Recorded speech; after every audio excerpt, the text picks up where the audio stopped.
Malam tak pernah benar-benar sunyi. Selalu ada suara yang tak semua telinga bisa mendengar. Selamat datang di luar jangkauan. Oke teman-teman, balik lagi bareng gue, Sandi di luar jangkauan. Pada video kali ini, gue bakal kembali membacakan sebuah cerita buat nemenin hari-hari kalian. Oke, sebelum lanjut ke cerita, gue mau ngucapin dulu selamat Hari Kemerdekaan Indonesia yang ke-80 nih. Gue harap di usia kemerdekaan Indonesia yang ke-80 ini, negara kita bisa semakin maju dan pemerintahnya bisa semakin sadar kalau rakyatnya sedang sengsara. Oke, teman-teman, sebelum lanjut juga, gue mau ngingetin lagi nih buat teman-teman semua yang ceritanya mau dibacain di channel ini, atau mau langsung bercerita di channel ini, boleh banget. Kalian boleh langsung aja klik link yang udah kita siapkan di deskripsi. Nanti langsung aja tuh kirim ceritanya di sana. Oke, tanpa lama-lama, langsung aja kita lihat ceritanya. Matikan lampumu, gunakan headsetmu. Selamat datang di luar jangkauan.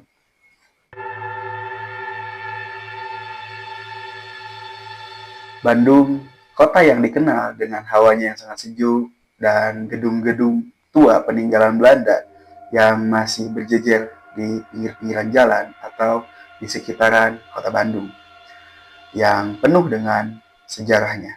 Tapi di balik semua itu, di balik semua keindahannya, Bandung menyimpan cerita-cerita yang jarang sekali dibicarakan. Salah satunya cerita tentang Jalan Pajajaran. Sebuah jalan panjang yang menghubungkan pusat kota melewati Stadion Siliwangi hingga berdekatan dengan komplek militer. Siang hari, jalan ini benar-benar ramai oleh kendaraan dan aktivitas warga sekitar. Tapi ketika malam tiba, suasananya berubah drastis. Ada kesunyian yang tak biasa, ada hawa dingin yang sulit dijelaskan. Pada video kali ini, gue mau bacain cerita yang dikirimkan oleh Bang Darto nih, seorang driver taksi. Nah, sebelum gue bacain, gue mau ngasih info dulu ke teman-teman nih. Untuk cerita Bang Darto ini, bakal gue bacain dengan versi yang berbeda, seperti video-video sebelumnya. Jadi, gue pengen teman-teman semuanya yang nonton video ini ngasih pendapat nih. Cocok gak kalau misalkan setiap cerita yang kalian kirim, itu gue bacain dengan versi atau dengan gaya cerita yang saat ini bakal gue lakuin di ceritanya Bang Darto. Oke, jadi cerita ini yang udah gue sebutin tadi datang dari seorang supir taksi bernama Darto. Ia sudah lebih dari 15 tahun nih mencari nafkah di jalanan Bandung. Sebelum menjadi supir taksi online atau driver taksi, dia sempat juga tuh jadi ojek pangkalan, bahkan pernah nih katanya menjadi supir angkot juga. Tapi saat ini dia sudah menekuni menjadi seorang driver taksi online. Nah, menurut Darto, malam bukanlah waktu tidur. Malam adalah waktunya mencari penumpang, mengantar mereka pulang, atau sekedar menunggu order di pinggir jalan. Jadi bagi Darto, malam hari itu adalah jamnya untuk dia mencari penumpang dan mendapatkan uang. Seringlah dia nyari orderan atau taksi itu malam hari, sampai ada sebuah kejadian di suatu malam. Waktu itu sekitar jam 2 dini hari, Darto mendapatkan orderan dari daerah Pasteur menuju Jalan Ahmad Yani. Nah, setelah mengantarlah si penumpang ini ke Jalan Ahmad Yani, Darto pun langsung nih memutuskan untuk pulang. Tapi dia memutuskan untuk pulang melewati Jalan Pajajaran. Alasannya sederhana katanya, karena jalan itu lebih cepat, lebih lurus, dan lebih sepi juga. Jadi dia lebih bisa cepat nih sampai ke rumahnya. Nah, tapi malam itu Darto justru merasakan ada sesuatu yang berbeda di malam-malam sebelumnya. Jadi sebenarnya Darto ini sering nih ngelewatin jalan ini di malam hari, tapi pada malam itu sangat berbeda. Saat melewati kawasan Stadion Siliwangi, ia melihat jam di dashboard mobilnya sudah menunjukkan pukul 02.27 dini hari. Angin malam menembus kaca mobil yang sedikit terbuka. Lampu jalan menyala redup, tapi beberapa titik terlihat gelap karena tertutup pepohonan besar. Awalnya, semua terasa biasa saja. Hanya ada beberapa motor melintas, sesekali beberapa mobil besar, dan suara anjing menggonggong dari kejauhan. Namun, ketika mobilnya melaju mendekati area yang dekat dengan komplek militer, Darto mendengar sesuatu. Suara seperti derap langkah yang teratur, serentak, seperti puluhan orang yang sedang baris berbaris. Awalnya Darto mengira kalau itu suara halusinasi yang dia dengar dari mesin mobil. Tapi semakin ia fokus, suara itu semakin jelas. Rasa penasaran membuat Darto memperlambat mobilnya. Ia membuka kaca lebih lebar. Udara dingin langsung menerpa wajahnya. Dan benar, suara itu jelas terdengar. Bukan hanya suara satu atau dua orang, tapi seperti satu kompi penuh yang sedang latihan pada malam hari. Suara langkah sepatu boot menghantam aspal, teriakan komandan yang bergema, semuanya begitu nyata. Tapi jalan itu kosong. Tidak ada barisan, tidak ada tentara, tidak ada siapa-siapa. Darto merinding saat itu. Bulu kunduknya berdiri, tangannya mulai berkeringat. Padahal udara malam itu sangat dingin. Ia mempercepat mobilnya, tapi suara itu justru mengikuti, seperti ada sesuatu yang berjalan sejajar dengannya. Setiap kali ia menoleh ke kaca spion, ia hanya melihat jalan kosong di belakang. Namun, telinganya tetap mendengar suara itu ada di sekitar mobilnya, sangat dekat sekali. Ketika sampai di persimpangan, Darto melihat sesuatu dari kaca spion. Sekilas, hanya bayangan sekelompok orang berpakaian loreng, berseragam tentara zaman dulu dengan wajah pucat, dan sebagian dari mereka berlumuran dengan darah. Mereka berjalan dengan serentak, membawa senjata, ada yang masih berteriak komando, ada yang hanya menunduk sambil menyeret kakinya.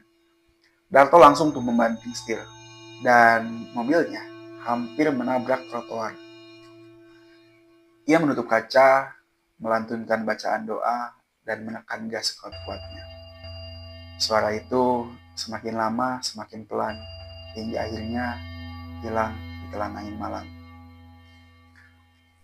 Jadi kalau yang gue tangkap di sini, ketika Darto melihat kaca spion mobil ke arah belakang dan melihat beberapa sosok yang menyerupai pasukan-pasukan tentara, Darto langsung tuh membandingkan setir dan hampir menabrak trotoar di pinggir jalan.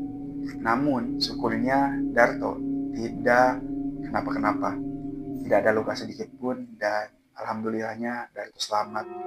Hingga akhirnya dia meninggalkan tempat ketika dia melihat sosok-sosok tersebut. Sampai akhirnya sampainya lah dia di rumah. Darto tidak bisa tidur katanya. Suara itu masih terngiang-ngiang di kepalanya. Derap langkah, aba-aba, bahkan bayangan tentara yang samar-samar terlihat tadi. Dan keesokan harinya, Darto bercerita tuh pada temannya yang juga sopir taksi, tapi sudah senior katanya. Dan jawaban temannya itu membuat bulu kunduknya berdiri kembali. Ah, kamu ngalamin juga toh? Banyak loh supir yang pernah dengar suara itu di Pajajaran. Katanya sih, itu arwah para tentara yang gugur di masa lalu. Itu kata temannya Darto. Dan alhamdulillahnya, sampai sekarang Darto tidak pernah lagi tuh katanya mengalami kejadian lagi. Walaupun sempat beberapa kali dia melewati jalan tersebut. Namun kejadian itu menjadi kejadian terakhir Darto mengalami kejadian yang tidak masuk akal ketika dia mencari penumpang tengah malam. Oke teman-teman, mungkin itu aja cerita yang dikirimkan oleh Darto. Jadi sampai hari ini Jalan Pajajaran tetap menjadi jalur utama di Bandung yang ramai oleh kendaraan setiap siangnya. Namun di malam-malam tertentu, terutama ketika lewat tengah malam, beberapa orang mengaku masih mendengar derap langkah itu. Suara tentara yang tidak pernah lelah berbaris, suara yang muncul dari dunia lain. Jadi gue mau ngingetin buat temen-temen semuanya, kalau suatu malam kamu pulang lewat Jalan Pajajaran dan tiba-tiba mendengar langkah-langkah teratur di tengah jalan atau di belakangmu, jangan berani-berani menoleh ke belakang, karena bisa jadi mereka sedang berbaris tepat di belakang kamu. Oke teman-teman, itu cerita yang gue bacain pada kali ini. Dan balik lagi nih, gue mau minta pendapat kalian. Gimana kalau misalkan cerita yang kalian kirimin gue bacain kayak ceritanya Bang Darto tadi? Boleh kalian langsung aja penuhin di kolom komentar pendapat kalian tentang hal ini. Oke, sebelum kita sudahi, gue mau ngulas dulu nih cerita yang dikirimkan oleh Bang Darto. Jadi kebetulan gue juga tinggal di daerah Bandung teman-teman. Dan kebetulan juga gue pernah tinggal di daerah Jalan Pajajaran, tepatnya di daerah Pasteur. Dan pada saat itu memang gue punya saudara nih yang tinggal di daerah Pajajaran. Jadi sering tuh kayak main sampai larut malam di rumah saudara dan pulang ke Pasteur itu ketika jam 12 atau bahkan jam 1 dini hari. Dan memang nih relate banget apa yang Darto ceritain dengan apa yang gue rasain gitu. Jadi walaupun gue tidak merasakan kejadian-kejadian horor atau gue tidak mengalami kejadian-kejadian aneh, tapi soal jalanan Pajajaran ketika malam itu sepi, benar-benar sunyi, itu benar-benar terjadi dan benar-benar pernah gue alami teman-teman. Apalagi ditambah dengan pohon-pohon besar yang ada di samping-sampingnya. Terus ya mungkin kalau nggak salah di sana juga ada beberapa bangunan Belanda gitu teman-teman. Oke, mungkin itu aja. Gue pengen tahu juga nih pendapat kalian tentang cerita yang dikirimkan oleh Bang Darto. Boleh kalian komen aja di kolom komentar. Dan mungkin buat kalian juga nih yang orang Bandung atau orang luar tapi pernah mengalami kejadian sama seperti Bang Darto di Jalan Pajajaran atau di jalan-jalan lainnya, boleh banget kalian ceritain cerita kalian di channel ini. Caranya seperti yang udah gue jelasin di awal, boleh kalian langsung klik link yang udah kita siapkan di deskripsi dan langsung aja tuh kirim ceritanya di sana. Oke teman-teman, mungkin itu aja cerita yang gue bawain pada hari ini. Semoga teman-teman suka dan terhibur oleh video-video yang kita tayangin di channel ini. Oke, itu aja. Selamat Hari Kemerdekaan. Sampai jumpa di luar jangkauan.